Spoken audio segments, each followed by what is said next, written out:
Mana? Marah. Jing pubgar fabre ke serbe. Pelak ketugas sang no tuajur ke benai sang siksa dah bai hong anh. Harbit han tepu belah kong dengker fonui bi kemai. Rekomet nong yang te ayat yut kyo de berkai rai cruh to kaglai ke chinandi. Piah mit mung yak hak lebih tamu rai bi mangkalam ne baik yang akhir betang telekap doa kenyo. Lenteng galam ni no sabdo telekap doa jo. Sang siksa dah bai hong anh.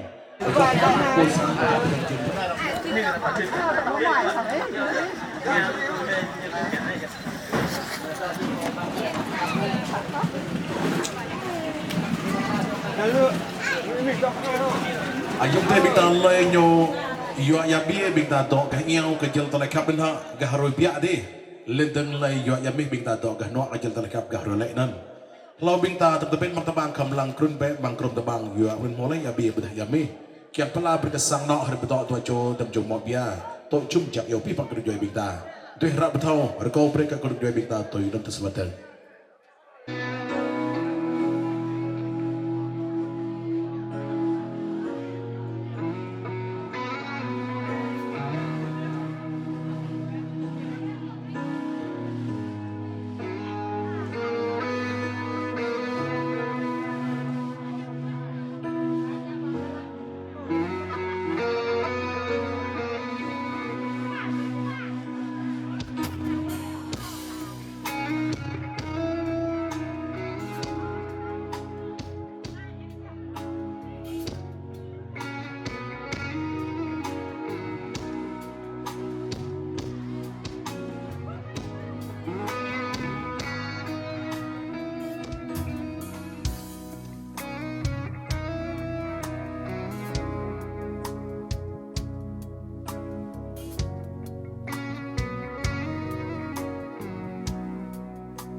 là người dẫn chương trình cho phép của Som Đích sẽ được thay lời cho ekip thực hiện chương trình đến từ nhà hàng tiệc cưới Hồng Anh.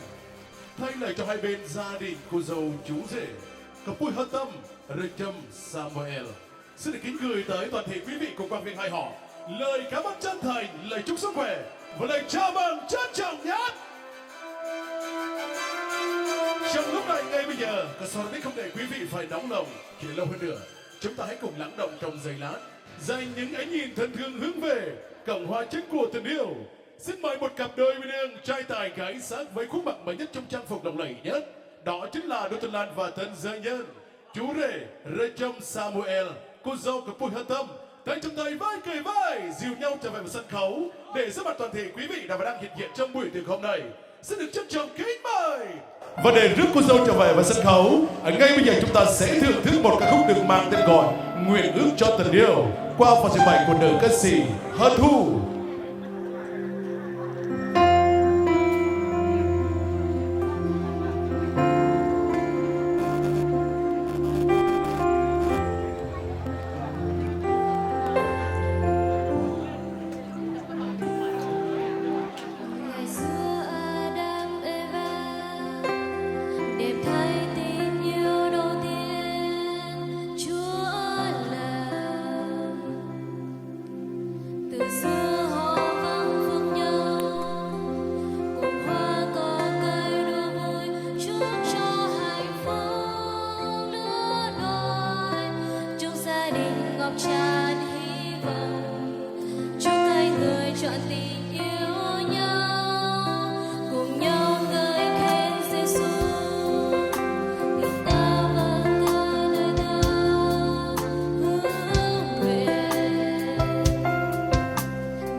Xin được cảm ơn nữ ca sĩ Hân Thu đã cất lên một lời ca tôn vinh Chúa, một con đường rất là trong sáng, ý nghĩa trong cuộc sống, trong tình yêu. Rước cô dâu chú rể trở về với sân khấu ra mắt toàn thể quý vị đã và đang hiện diện trong buổi tiệc hôm nay. Chúng ta thừa biết tình yêu của hai bạn đã vượt qua lối cửa của tình bạn đi đến một tình yêu tươi đẹp nhất. Tình yêu của hai bạn đã chín, được sự cho phép của chính quyền địa phương sở tại, cơ quan đơn vị nơi chú rể và cô dâu đang sinh sống. Hai bên gia đình đã thống nhất ấn định vào ngày 10 tháng 2 năm 2026 là ngày lành tháng tốt để lên duyên chồng vợ, là một ngày mà cũng có hàng ngàn đôi trai gái đang tìm đến bên nhau để xây dựng tổ ấm trăm năm. Và hôm nay đây, vì một chút tình duyên của đôi bạn đã thắt chặt lại mối tình thông gia với nhau. Vì thế trong ngày vui trọng đại này, cho phép cả Som trân trọng giới thiệu và kính mời về phía nhà gái các ông cặp Pôi Hoan và bà cà Sor Hơi Jun là bố mẹ của cô dâu cặp Pôi Hân Tâm đến từ làng Brel, Yarung, Gia Lai. Trân trọng kính mời ông bà trở về với sân khấu để thể hiện tình thân này. Rất vui mừng được viết chung tên trên cánh thiệp hồng của ông bà cặp Pôi Mai Rachel Hờ Hiệp đến từ làng Breng Mộc, Yarung, Gia Lai là bố mẹ của chú rể Rachel Samuel. Trân trọng kính mời các bác cùng trở về với sân khấu để dẫn bắt toàn thể quý vị đã đang hiện diện trong buổi tiệc hôm nay. Xin được trân trọng kính mời. Kelihua telah kap doa kenyo sit penying ting pakak mikma doa gah tu ya prira jap voi. Mung nai ko kyang pathau de kau ni. Jing ami jing ama dah benai mo bia kapoi hatam. Mo oi kapoi huan rempit hang ya kesor hajun. Remong play brel ya rung zelai. Ma prong prin tu chi rempit hang ya kapoi mai recam hiep remong play brengsa ya rung zelai. Nên jing mi jing ama tam jong dah rekai recam Samuel. Kau tu akan mi mari ra kinyo piah bit mung yak hak de binta di repe bọc nơ tại hôm nay. Và một lần nữa xin quý vị chúng ta hãy cùng lắng động dành những ánh nhìn thân thương hướng về sân khấu tình yêu. Đừng quên để chúc mừng vì ngay từ giờ phút này đây họ đã có thêm một thành viên mới trong gia đình, đó chính là cô dâu Hiền Chú Đề Thảo. Cho phép của Sóc Lích là người dẫn chương trình thay lời cho hai bên gia đình sẽ được tuyên bố buổi lễ vui quy mừng hạnh phúc cho cô dâu cặp đôi Hà Tâm chú rể Rachel Samuel xin được phép bắt đầu.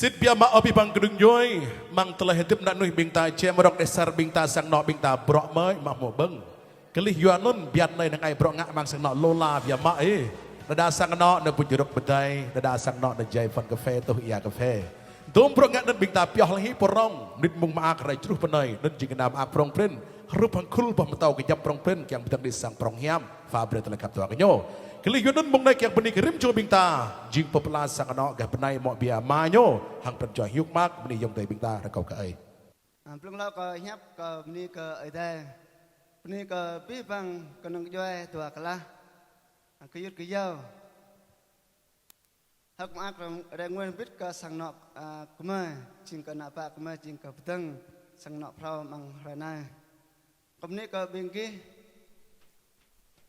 tại nhạ rồi rèm kia chính cờ re mà biết cả sang nọ mà có học ác man có chỉ bỏ mà ta có bên kia tôi hàm bằng yang quan à lại bắp nhai man có rung lo lại bắp có măng có đây và có măng bình ta man sang nọ mà chung có bình ta bên nắp bình ta chính cờ sajak ia senyan rung đôi dia một lại cái đó chẳng tay pháp rồi của chúng ta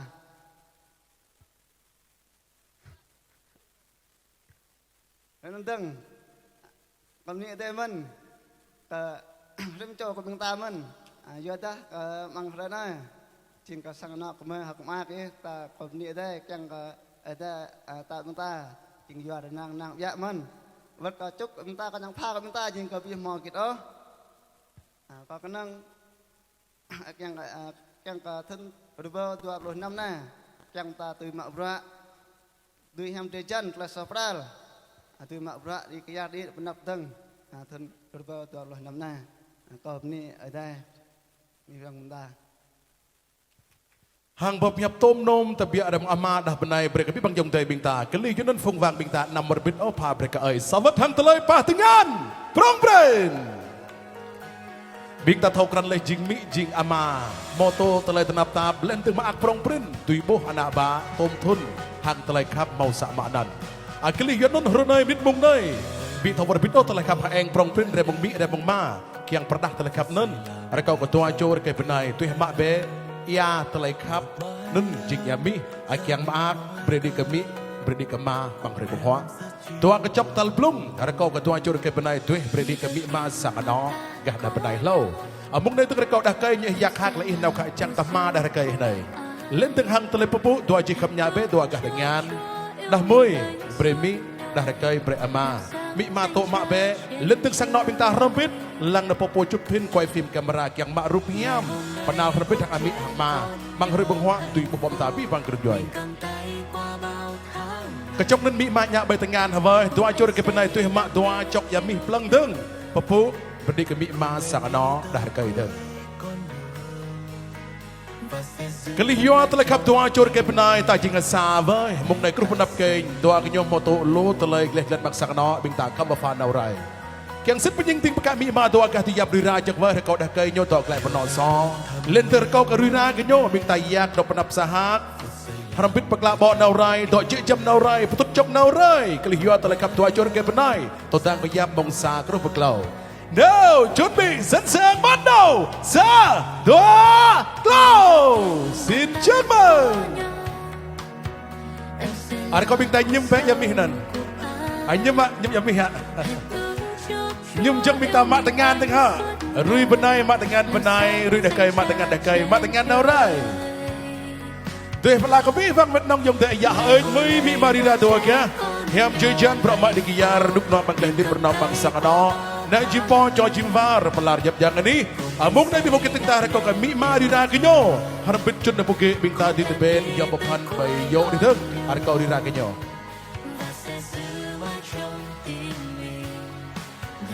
Đây là một giây phút khó quên trong đời, là những nghi thức tươi đẹp nhất, ngọt ngào nhất, không thể thiếu dành tặng cho cô dâu chú rể.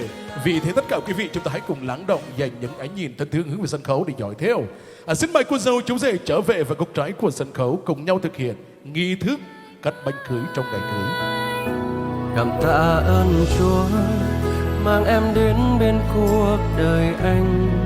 Nguyện xin Chúa giúp anh và em mãi vâng phục nhau, hiệp một chồng ý Chúa, làm vinh hiển danh Cha trọn cuộc đời anh. Nguyện sẽ mãi chỉ yêu em thôi, em cũng sẽ chỉ yêu mình anh suốt cả cuộc đời. Ta cùng xây đắp tương lai bền lâu.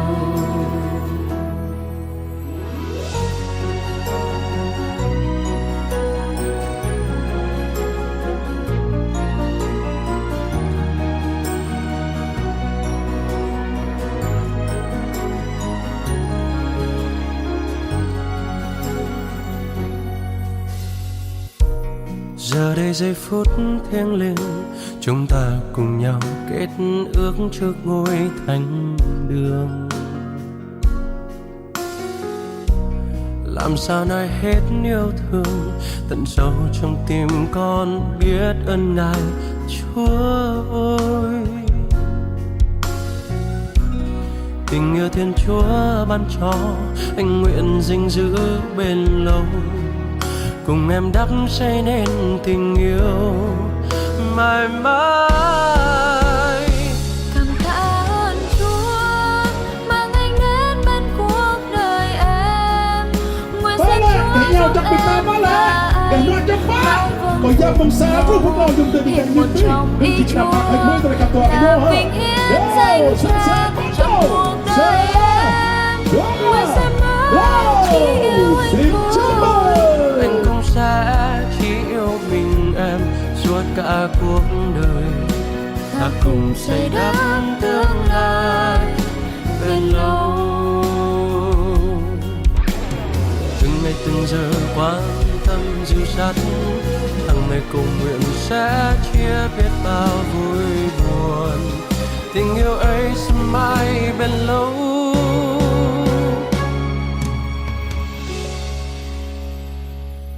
Cảm tạ ơn Chúa mang em đến bên cuộc đời anh. Nguyện xin Chúa giúp anh và em mãi vâng phục nhau, hiệp một chồng ý Chúa, làm vinh hiển danh Chúa trọn cuộc đời anh. Nguyện sẽ mãi chỉ yêu em thôi, em cũng sẽ chỉ yêu mình anh suốt cả cuộc đời. Ta cùng xây đắp tương lai bền lâu. Ta cùng xây đắp tương lai bền lâu.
Ngày hôm nay bước trên con đường hạnh phúc, mình cầm tay qua bao tháng ngày, cùng anh xây đắp lên yêu thương, cùng em đi tới cuối con đường, và sẽ giữ mãi trong tim mình ngày ta sánh đôi.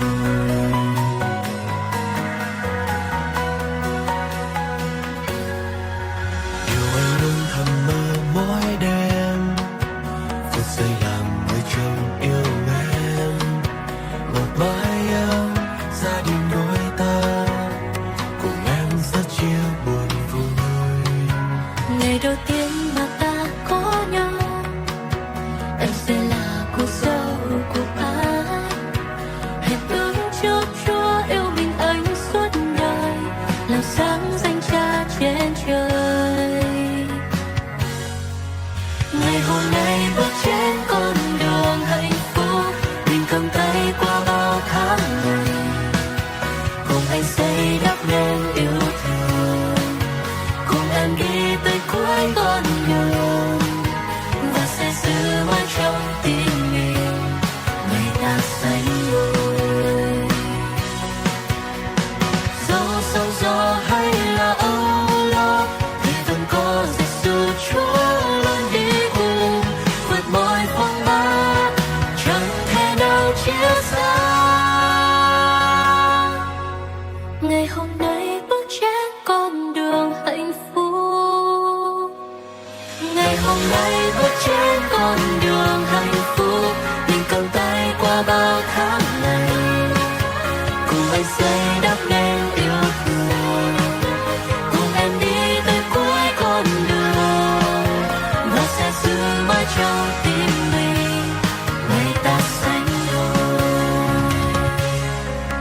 Cùng anh xây đắp nên yêu thương, cùng em đi tới cuối con đường, và sẽ giữ mãi trong tim mình ngày ta sánh đôi.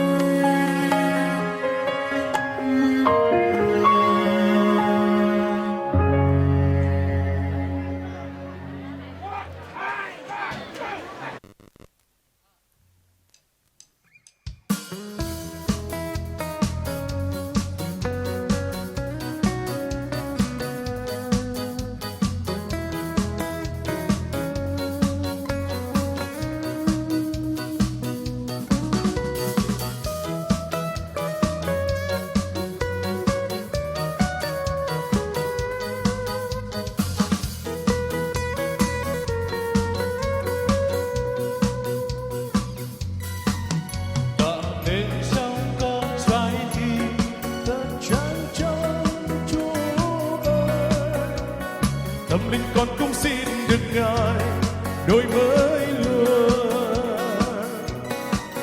tạo nên trong con trái tim thật chan trong Chúa ơi. Tâm linh con cũng xin được Ngài đổi mới luôn. Chúa hãy cho thân con lìa xa bóng Chúa ơi Ngài, lại Chúa trong các thoái linh ra sát khỏi lòng con, làm mãi trong trái tim con niềm vui cứ dối lời Ngài. Tâm linh con mãi xin được Ngài đổi mới luôn, tạo nên trong con trái tim thật trang trọng Chúa ơi. Tâm linh con cũng xin được Ngài đổi mới luôn, tạo nên trong con trái tim thật trang trọng Chúa ơi. Tâm linh con cũng xin được Ngài đổi mới luôn. Chúa hãy cho các con lìa xa bóng Chúa ơi Ngài, lại Chúa cho các thánh linh ra sát khỏi lòng con, làm mãi trong trái tim con niềm vui cứ rối lời Ngài. Tâm linh con mãi xin được Ngài đổi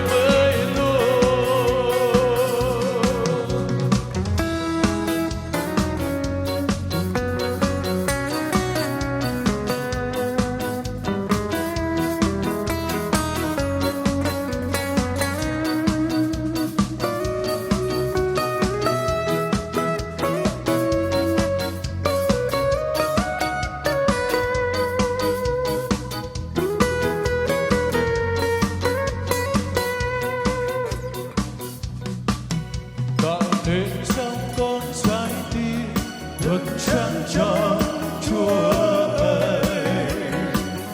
Tâm linh con cũng xin được Ngài đời mới luôn, tạo nên trong con trái tim thật trắng cho Chúa ơi.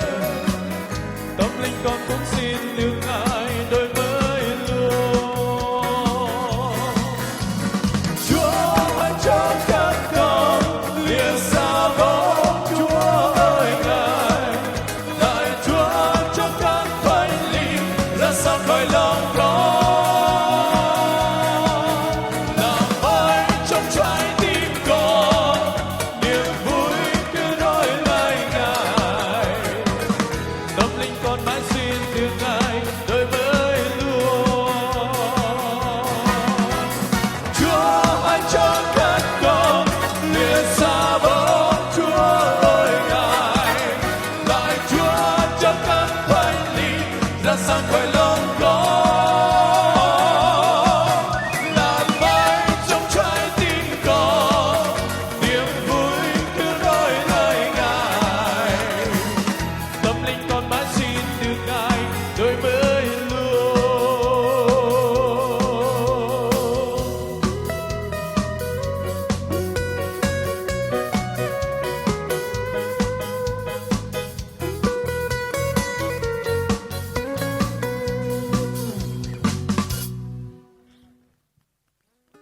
Dịch lại gray tận nạp yo khắp ở đây mô mạ bên này ta là khó khăn chắc cái mô mạ lấy cái lý do nên bằng thời đó đây nhọc chẳng hẹp lại cơ thời nên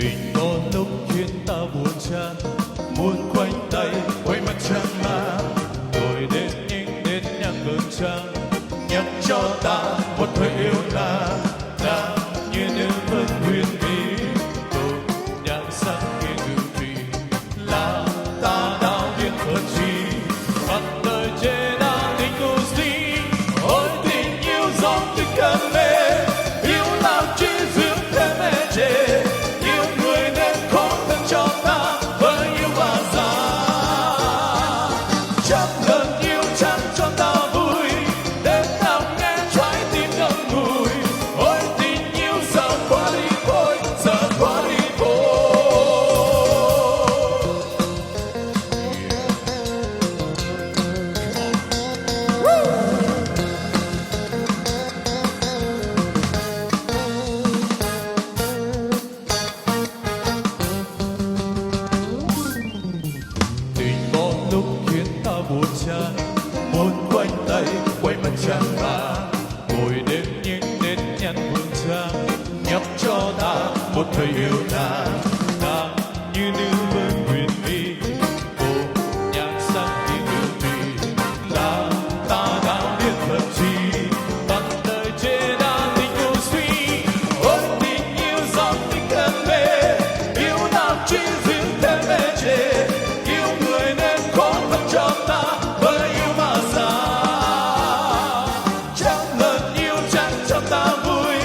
cho ta vui đến nào nghe trái tim ngậm ngùi ôi tình yêu giờ qua đi thôi giờ qua đi thôi.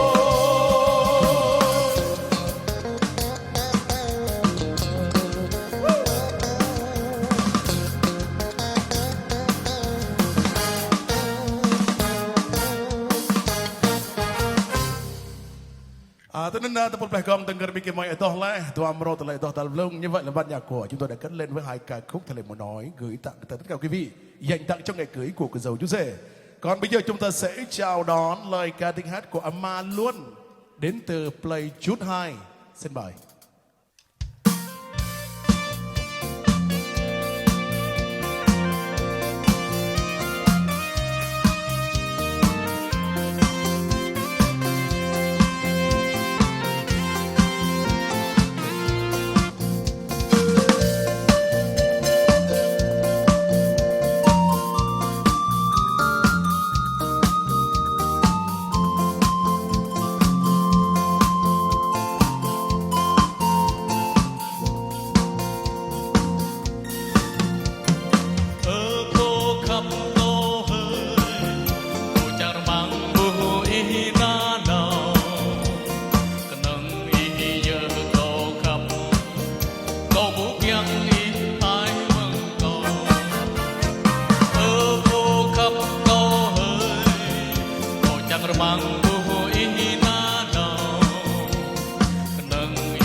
Bini kemaluan lo biama remong play jut hanga samro telai doh nya babab yap nai jerai bingta gegal biama kyang pa bre telai kap tua cor ke benai kerkai men di par kuduk juai bingta pu pom ta mang ni nak sembetok telai kap tua kenyo atau tu hidra depan penap deng cak tu hingklai rekau mong posang nyo rekau ke giyut ke sarvun di rai kyang tomak mikro hang telai doh duih ma kerbi de yong dai bingta cảm ơn lời ca tiếng hát của bố luôn rất là nhiều còn bây giờ theo sự yêu cầu của gia đình trân trọng kính mời tới bạn của Sarvun.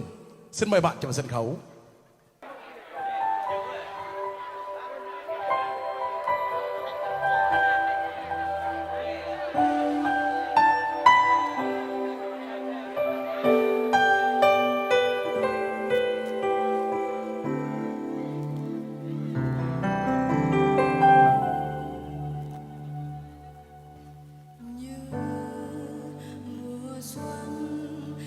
Hạnh phúc ngâm áo dâng ngập lòng đôi tim hân hoan say đắm hát câu tình yêu tuyệt vời và giờ đây tay trong tay nguyện ước cho tình yêu đôi mình và câu mong cha yêu thương nguyện ngày trước cho lòng con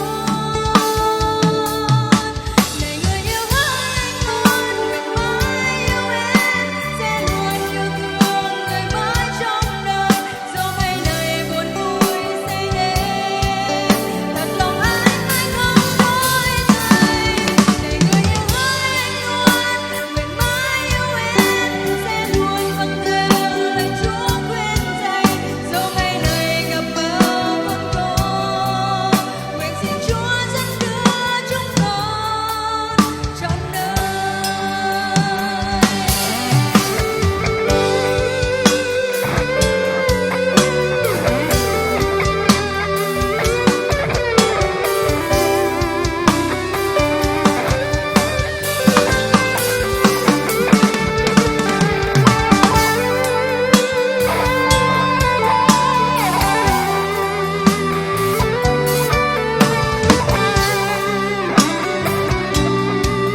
mak vía mai hiệp pro ân bị pháo rồi bạn kinh đọt lô các lại thì một phần chùa vía mak cái lý non chẳng bang pi bang yong tay bing tàu pa brinyo selamat hang telai pah dengan propren atau tu hidra deng verglai ka haram ar yong tay bing tàu mo chi le bởi dengan có một nhà đây ar kau ka ama yuan remong pleasure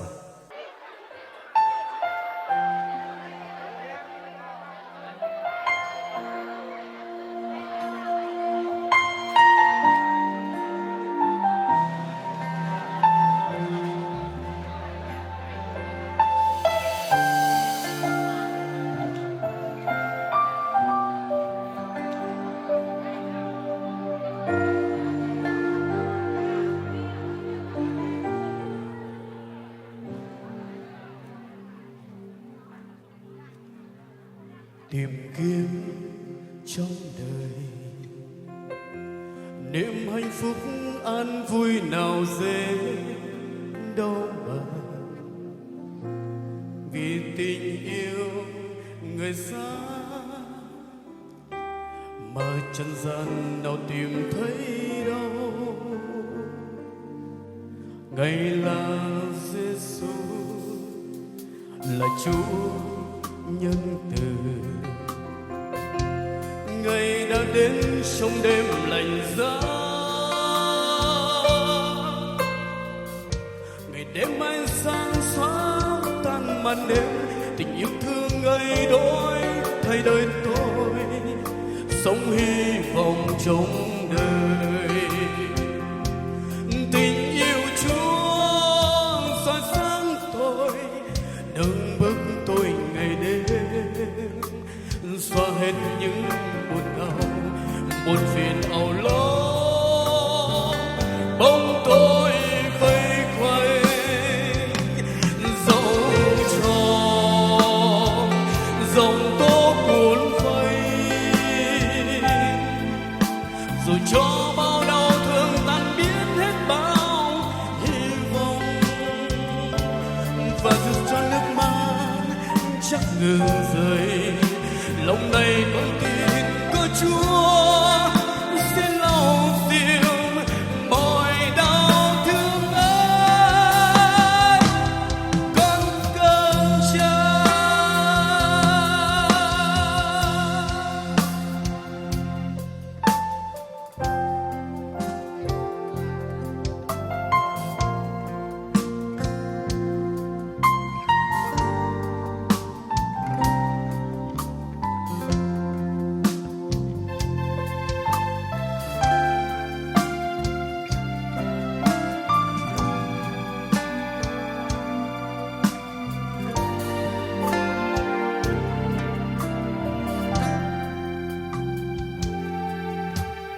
Kiếm trong đời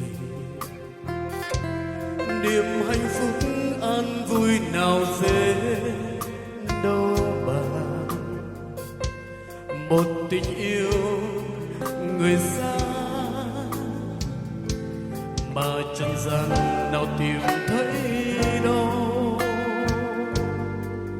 Ngày là Giêsu là Chúa nhân từ, Ngài đã đến trong đêm lạnh giá, ngày đêm ánh sao xoáng tan màn đêm, tình yêu thương ấy đổi thay đời tôi, sống hy vọng trong đời. Tình yêu Chúa soi sáng tôi, nâng bước tôi ngày đêm, xóa hết những buồn đau, buồn phiền âu lo. Bóng tôi vây quanh dẫu cho dòng tố buồn vây, dù cho bao đau thương tan biến hết bao hy vọng, và dù cho nước mắt chẳng ngừng rơi, lòng này con tin có Chúa sẽ lau dịu mọi đau thương ấy. Con cần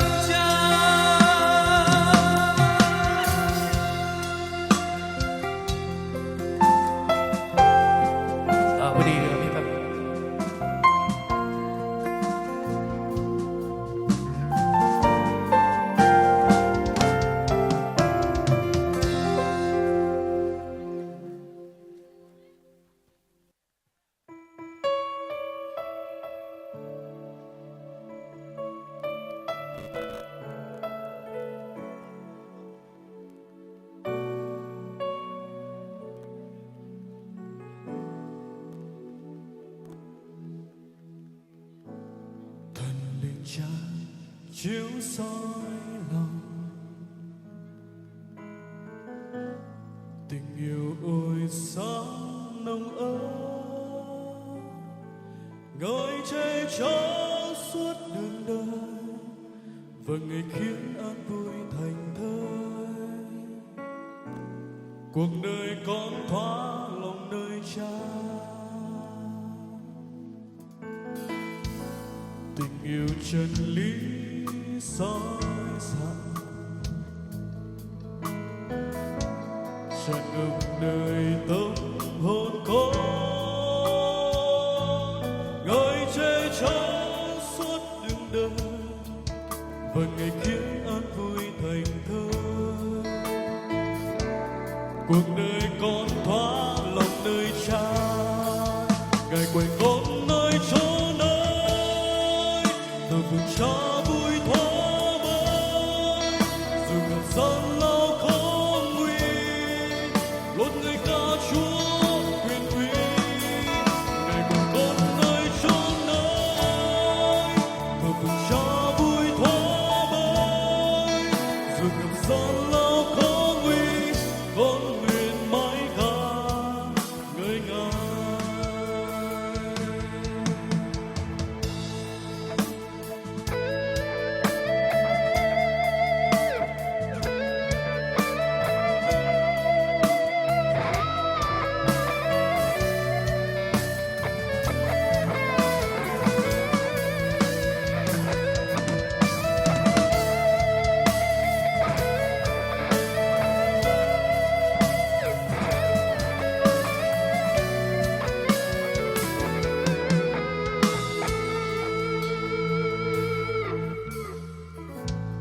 Tuần linh cha chiếu soi lòng,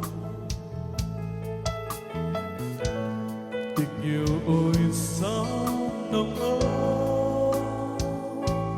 ngời che chở suốt đường đời và ngày khiến an vui thành thơi. Cuộc đời con thoa lòng nơi cha, ngày quay con nơi chốn ấy, cha vui thoa bơi, dù gặp gian lao khó nguy, đốt người ca Chúa quyền uy.